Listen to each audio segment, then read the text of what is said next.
What is up, guys? Welcome back to the channel. We are 24 hours removed. Well, 24 hours removed from WWE Payback. About 50 or so minutes by the time this is uploaded before Raw comes on the air.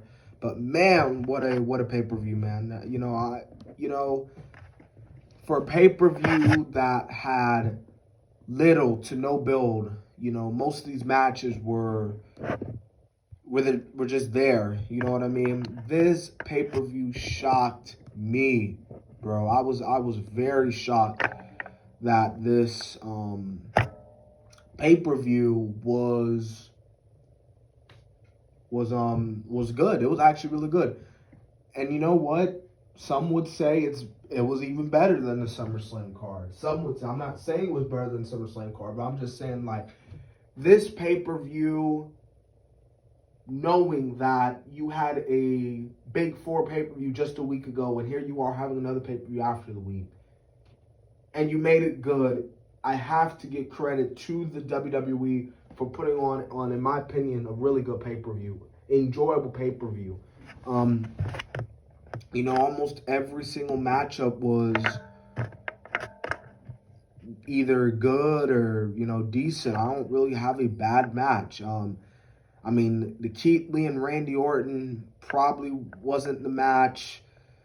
Yeah, could have been more, but you had the tag team match, the no holds barred match. But anyways, we're not gonna waste no more time here. We're gonna get into this review. So to kick off the night, we had the United States Championship on the line as Bobby Lashley defeated Apollo Crews by submission to win the United States Championship.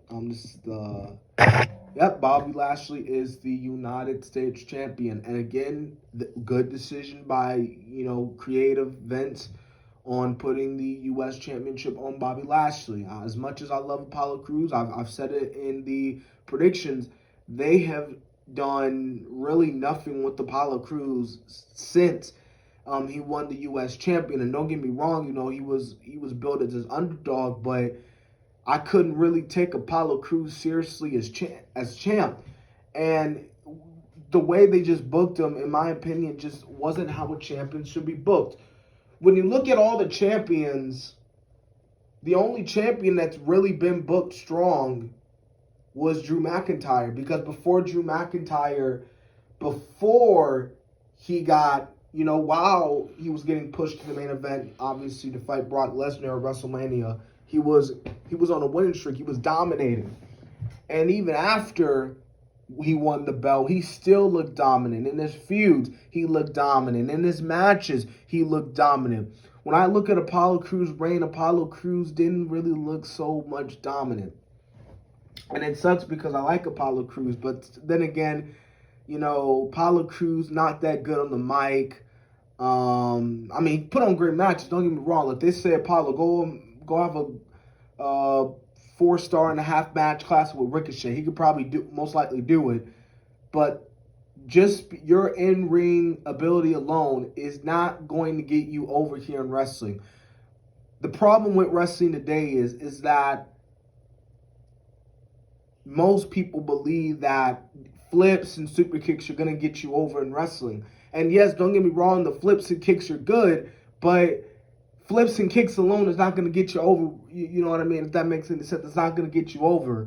You know what I mean? Like, you got to stand out. You know what I mean? So yeah.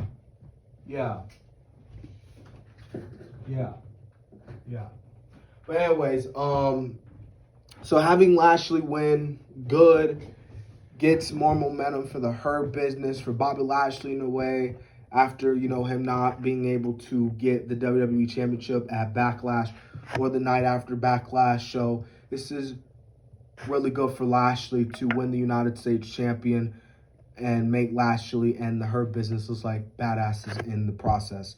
So we have another, in my opinion, what was another good match. We had Big E versus Sheamus. And man, I don't know about you, man, but they're really trying to capitalize on this Big E thing, huh? Now, some people have stated that, oh, Big E would be a great, opponent to face Roman Reigns. I could see Big E versus Roman Reigns. And don't get me wrong, I could see Big E versus Roman Reigns, but not right now. You know what I mean? You're still building Big E up.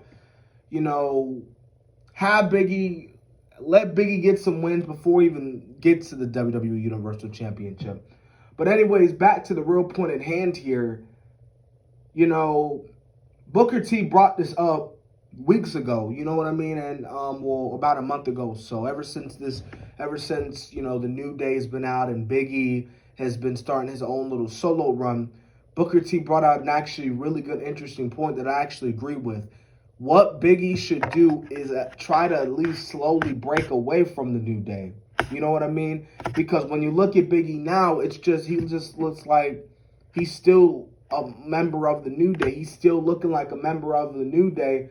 Like, do I agree he should turn heel? No, he shouldn't turn heel. The New Day is an amazing group. And even they said on many occasions they don't want to break up.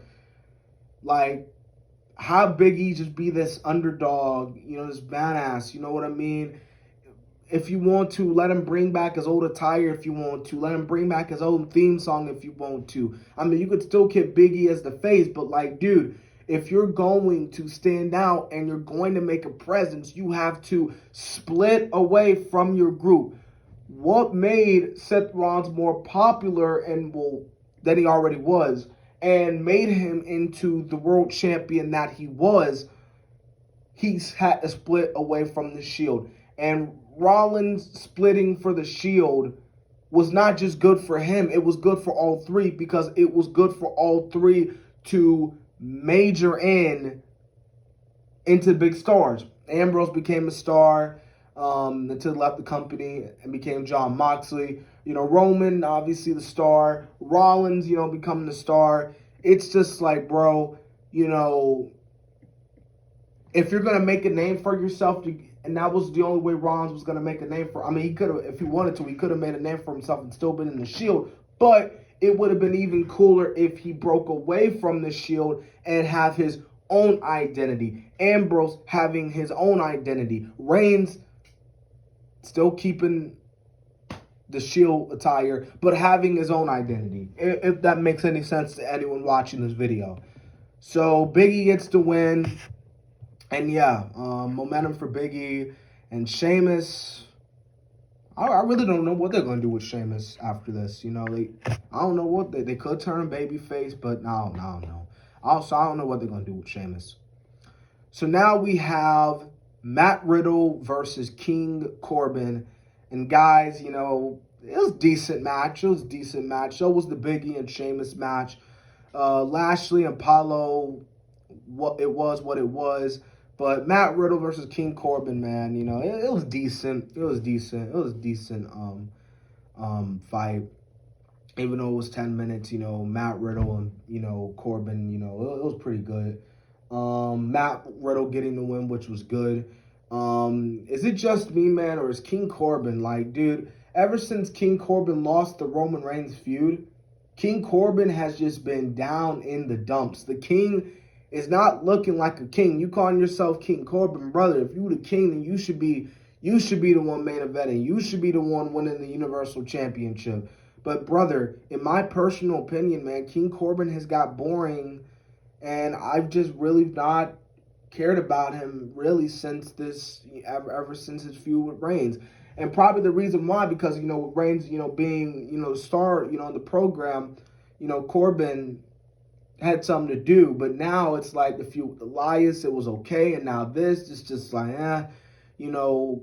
Corbin, they haven't really done nothing for Corbin. You know what I mean? Like this King Corbin stuff, it's starting to get stale. It's not working like, it should be. It's just, now you look at King Corbin like, oh, he's a king. And yet, how can you claim yourself to be a king yet you in the middle to low mid card, if you know what I'm saying. So, yeah. And I'm not saying Corbin's better. He decent in the ring, but it's just, it is what it is. So next we have the next match. And man, this was a really good tag team. In my opinion, this was a really good women's tag team match. Shayna Baszler and Nia Jax versus Bayley and Sasha Banks. Dude, and I'm going to get hate for this. But all 4 women were actually really good in this match. Again, and the reason why I'm going to hate on this because obviously Nia's been getting hated for years now because of her countless injury of women. But all 4 women did really good. If I had to name one really special moment in the match that was so really cool and unique as well, was Sasha Banks and Bayley and Shayna Baszler, how Shayna Baszler had both women in submissions and how Sasha and Bayley were looking at each other and how they were just like shocked and they were like, what in the world are we going to do? It's just like, it was really good. Shayna and Nia winning. So all 4 women really did their part. Bayley and Sasha obviously no longer women tag team championships. Obviously planting the seed growing in the Sasha Banks and Bayley breakup. Obviously, only a matter of time.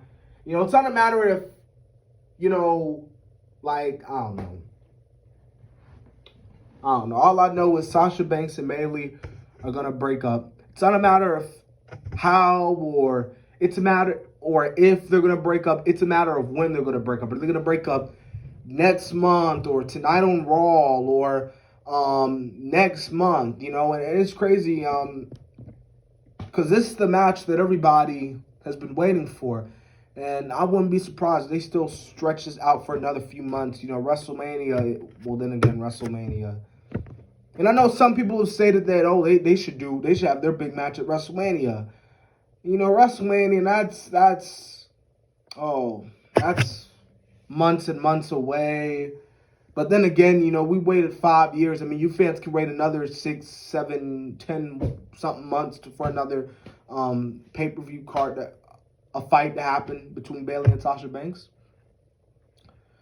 Now, this is the shocker right here. This is the shocker because everyone who I chose, I believe, in my predictions, I got right except for this one. This was the only one that I didn't get wrong. Correct me if I'm wrong.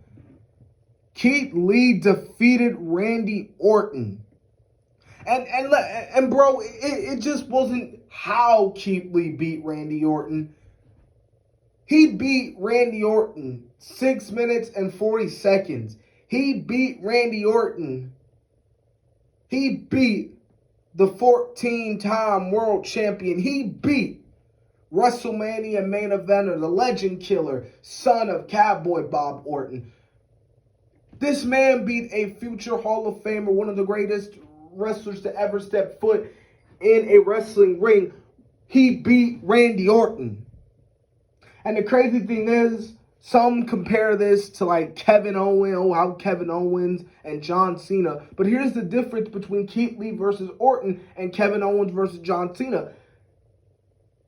Kevin Owens actually gave John Cena a run for his money. Kevin Owens and John Cena put on a great match at Elimination Chamber. A great match at Money in the Bank. Keith Lee beat Randy Orton in 6 minutes. In 6 freaking minutes.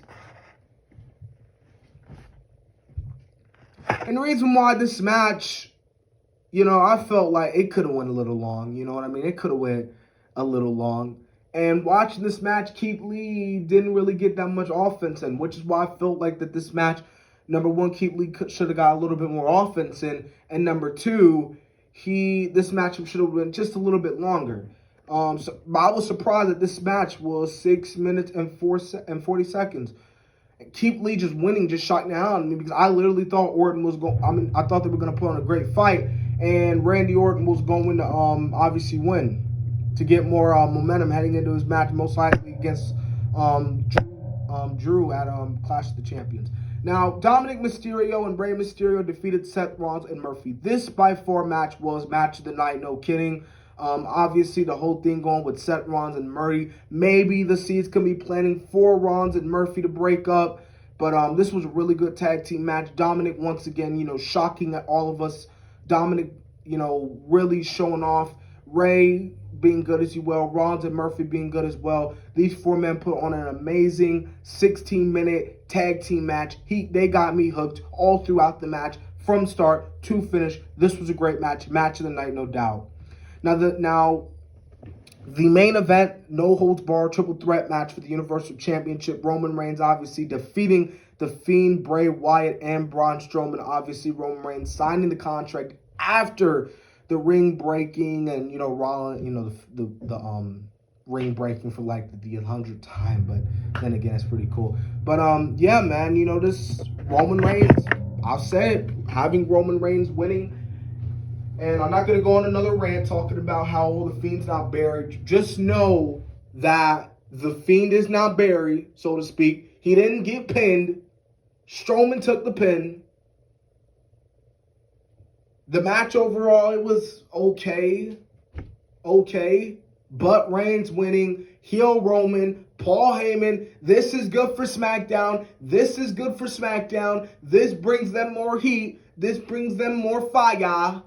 And this makes SmackDown a little bit must-see. I don't know if must-see-er, but having Roman Reigns as a heel, good. And hopefully this is good. And hopefully this gets more people tuned in for SmackDown. Because if it doesn't, then I don't know what the hell WWE is going to do. Good show. Shout out to WWE. And this show actually wasn't too long. For it being a 2-hour pay-per-view, this was a really good show. So I'll see you guys a couple of days later.